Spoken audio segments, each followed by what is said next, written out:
নমস্কাৰ এই মুহূৰ্তত জনাই আছো ৰাজ্যবাসীৰ কাৰণে ৰাতিপুৱাৰ কেইবাটাও গুৰুত্বপূৰ্ণ খবৰ আৰু এনে ধৰণৰ খবৰসমূহ চাই থাকিবৰ কাৰণে চেনেলটো সাবস্ক্ৰাইব কৰিবলৈ একেবাৰে নাপাহৰিব। আৰম্ভ কৰিছো আজি ৰাতিপুৱাৰ প্ৰথমটো গুৰুত্বপূৰ্ণ খবৰ। বিধায়ক অখিল গগৈ বৰ্তমান অসুস্থ। গুৱাহাটী জিএমচিত ইতিমধ্যে চিকিৎসাধীন হৈ আছে বিধায়ক অখিল গগৈ আৰু অখিল গগৈৰ স্বাস্থ্যৰ বুজ লবৰ কাৰণে এবাৰ জিএমচিত উপস্থিত হৈছে এবাৰ অসমৰ মুখ্যমন্ত্ৰী হিমন্ত বিশ্ব শৰ্মা।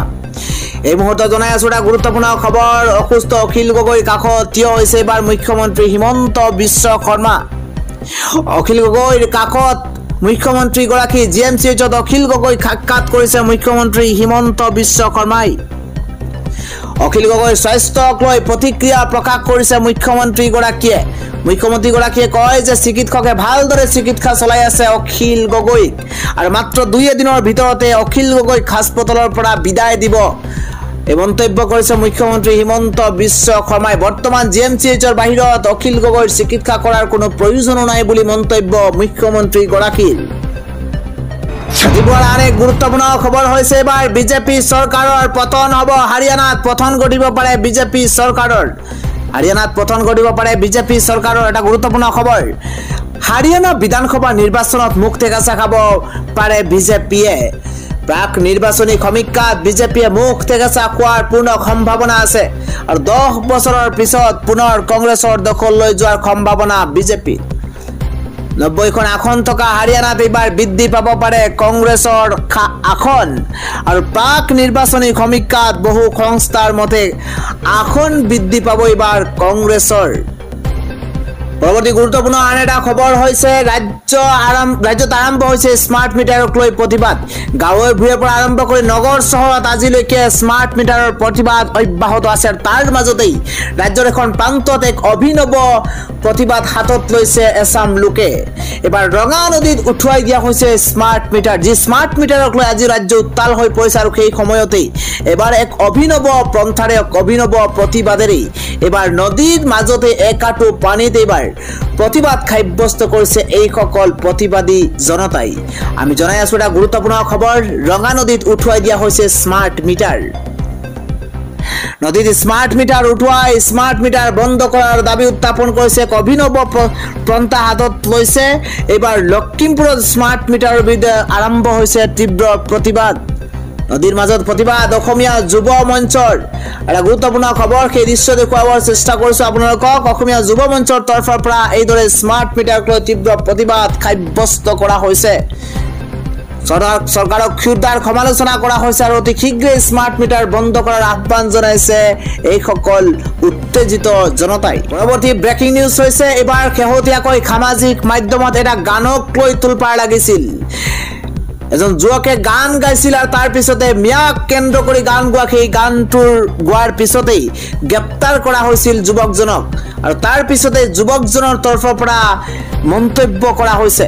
কি মন্তব্য কৰিছে সেয়া জনোৱাৰ চেষ্টা কৰিছো। এইবাৰ মিয়া মানুহৰ ওপৰতে হোৱা অন্যায় আৰু অপপ্ৰচাৰৰ বাবেহে এখেতে গান গাইছিল বুলি সামাজিক মাধ্যমত ইতিমধ্যে মন্তব্য কৰা পৰিলক্ষিত হৈছে। আমি জনাই আছো এটা গুৰুত্বপূৰ্ণ খবৰ। মিয়া মানুহৰ ওপৰত হোৱা অন্যায় আৰু অপপ্ৰচাৰৰ বিৰুদ্ধেহে গান ৰচিছিলো এই মন্তব্য কৰিছে যুৱকজনে আৰু সেইবাবেই মোক গ্ৰেপ্তাৰো কৰা হৈছে বুলি তেওঁ মন্তব্য কৰিছে। মিয়া গীত গাই প্ৰতিবাদ কৰিছিলো বুলি স্বীকাৰ কৰিছে আলতাফ হুছেইন নামৰ যুৱকজনে। যি আলতাফ হুছেইনৰ গানেই সমগ্ৰ ৰাজ্যজুৰি তীব্ৰ প্ৰতিক্ৰিয়া আৰম্ভ কৰিছিল আৰু তাৰ মাজতেই অৱশেষত আলতাফক গ্ৰেপ্তাৰো কৰা হৈছে। মিয়া গীত গাই প্ৰতিবাদ কৰিছিলো বুলি স্বীকাৰ কৰিছে আলতাফ হুছেইনে। গৌৰীপুৰ আৰক্ষীয়ে দুবৰীয়া আদালতত হাজিৰ কৰাইছে আলতাফ হুছেইনক আৰু মিয়া মানুহৰ ওপৰত হোৱা অন্যায় আৰু অপপ্ৰচাৰৰ বিৰুদ্ধেহে গান ৰচনা কৰিছিলো বুলি শেহতীয়াকৈ তেওঁ মন্তব্য কৰিছে। আন এক গুৰুত্বপূৰ্ণ খবৰ হৈছে মুখ্যমন্ত্ৰীৰ চকী এবাৰ হেৰাই যাব নেকি?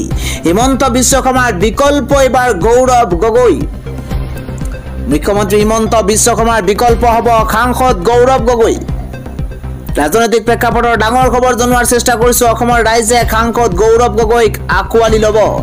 বিজেপিয়ে ভয় খাইছে 2026ত পৰিৱৰ্তন হ'ব, 2026ত পৰিৱৰ্তন আহিব আৰু গৌৰৱ গগৈক বিকল্প হিচাপে নুই কৰিব নোৱাৰি। গৌৰৱ গগৈক অসমৰ পৰৱৰ্তী মুখ্যমন্ত্ৰী হ'ব বুলি দাবী জনাইছে। এবাৰ তেজপুৰত এই মন্তব্য কৰিছে অসম প্ৰদেশ মহিলা কংগ্ৰেছৰ সভানেত্ৰী মীৰা বৰঠাকুৰে আৰু মীৰা বৰঠাকুৰৰ তৰফৰ পৰা এইদৰে মন্তব্য কৰা হৈছে। আনে খবৰ, এবাৰ অখিল গগৈ আৰু দেৱব্ৰত শইকীয়াৰ বিৰুদ্ধে গোচৰ ৰুজু কৰা হৈছে আৰু গোচৰ ৰুজু কৰিছে ৰাষ্ট্ৰীয় উলামা কাউন্সিলে। এটা গুৰুত্বপূৰ্ণ খবৰ জনোৱাৰ চেষ্টা কৰিছো। বিধায়ক অখিল গগৈ, দেৱব্ৰত শইকীয়াৰ বিৰুদ্ধে গোচৰ ৰুজু কৰা হৈছে। দিছপুৰ থানাত ৰাষ্ট্ৰীয় উলামা কাউন্সিলৰ তৰফৰ পৰা গোচৰ ৰুজু কৰা হৈছে। দিছপুৰ থানাত ৰাষ্ট্ৰীয় উলামাৰ তৰফৰ পৰা গোচৰ ৰুজু কৰাৰ পিছতে ইছলাম ধৰ্মাৱলম্বী লোকক অসন্মান কৰাৰো গুৰুতৰ অভিযোগ উত্থাপন হৈছে। এটা বিশেষ খবৰ জনোৱাৰ চেষ্টা কৰিছো। এটা বিশেষ কাৰ্টুনক কেন্দ্ৰ কৰি ৰাজ্যত তোলপাৰ লাগিছিল আৰু তাৰ পিছতেই এবাৰ অখিল গগৈৰ বিৰুদ্ধেও গোচৰ ৰুজু কৰা হৈছে। যি কাৰ্টুন ব্যৱহাৰ কৰিছিল সেই কাৰ্টুন ব্যৱহাৰ কৰাৰ পিছতে মুখ্যমন্ত্ৰীৰ ফটো ব্যৱহাৰ কৰাৰ পিছতে এইবাৰ অভিযোগ উত্থাপন হৈছে আৰু নিজৰ ৰাজনৈতিক মুনাফাৰ বাবে ইছলাম ধৰ্মাৱলম্বীক অসন্মান কৰাৰ গুৰুতৰ অভিযোগ দুই নেতাৰ বিৰুদ্ধে। দৃষ্টান্তমূলক শাস্তি প্ৰদানৰ দাবী অসম ৰাজ্যিক সভাপতি মৌলানা ওবায়দুৰ ৰহমান কমিটিৰ। পৰৱৰ্তী ব্ৰেকিং নিউজ হৈছে ৰাজ্যত ভূমিকম্পৰ জোকাৰণি অনুভূত হৈছে। নিশাৰ ভাগতে ৰাজ্যত প্ৰবল ভূমিকম্পৰ জোকাৰণি অনুভূত হৈছে। ৰাজ্যত এক প্ৰকাৰ ভূমিকম্পৰ সূচনা হৈছে, কিন্তু নিশাৰ ভাগতে জোকাৰি গৈছিল ৰাজ্যৰ বিভিন্ন প্ৰান্তত ভূমিকম্পই। গুৱাহাটী মহানগৰীৰ লগতে ৰাজ্যৰ ভিন্ন প্ৰান্তত ভূমিকম্পৰ জোকাৰণি অনুভূত হৈছে। আপোনাৰ অঞ্চলত যদি ভূমিকম্পৰ জোকাৰণি অনুভূত হৈছে সেয়া আমাৰ কমেণ্টত জনাওক। আপোনাৰ অঞ্চলতো অনুভূত হৈছে নেকি ভূমিকম্পৰ জোকাৰণি? ৰাজ্যত ভূমিকম্পৰ জোকাৰণি অনুভূত হৈছে। গুৱাহাটী মহানগৰীৰ লগতে ৰাজ্যৰ বিভিন্ন প্ৰান্তত জোকাৰণি অনুভূত হৈছে। আন এক ব্ৰেকিং নিউজ হৈছে পুনৰ কংগ্ৰেছলৈ আহিব নেকি ৰিপুণ বৰা? তৃণমূল কংগ্ৰেছ ত্যাগ কৰিছে দলটোৰ ৰাজ্যিক সভাপতি গৰাকীয়ে। এটা গুৰুত্বপূৰ্ণ খবৰ জনোৱাৰ চেষ্টা কৰিছো। অসমৰ তৃণমূল কংগ্ৰেছত এক প্ৰকাৰ খহনীয়াৰ সৃষ্টি হৈছে।